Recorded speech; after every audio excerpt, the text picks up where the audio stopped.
বলি আমরা বয়কট করবো, কিন্তু আবেগের বসে আমরা বাংলাদেশ বিমানে চলে আসি। আমাদের সাথে সৌদি এয়ারলাইন্সের 2টা ফ্লাইট হয়েছে, একটা জেদ্দা 2টা পণ্ড, একটা 3:30 এই যে এখন ফ্লাইট হবে রিয়াদের সৌদি এয়ারলাইন্স। আমরা কিন্তু কিসে আসতেছি? বাংলাদেশ বিমান। কেন নিজের বিমানে নিজেদের দেশে টাকাটা যেন আসে, এটা কি আমাদের অপরাধ?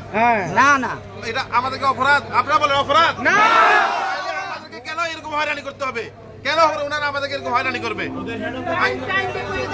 এখন দেখেন এই যে এতগুলো প্রবাসী যাবে, 400 জন লোক সবাই ওইখানে প্রবাসে যাইবো, ভাই বাদার আছে, দেশের খাবার দাবার নিয়ে যাচ্ছে। কেন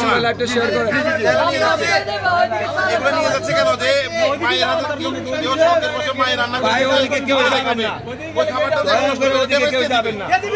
আমরা কেন বারবার আসি? আমরা বাঙালি আবেগে পরে প্রতিবারে আমরা বাংলাদেশ বিমানে টিকিট করি।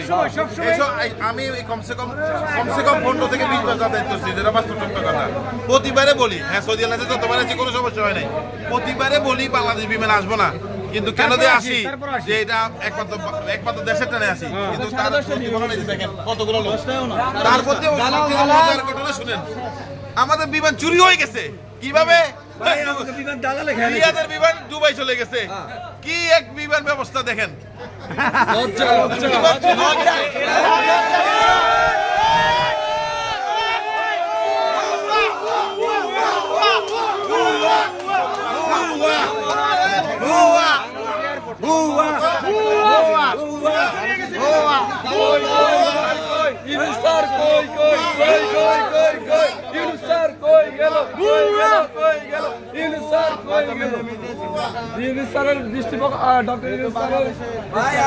শেয়ারের মাধ্যমে আমাকে বিমান খুঁজতে পাওয়া যাবে ভাই, আমাকে বিমান চুরি হয়ে গেছে।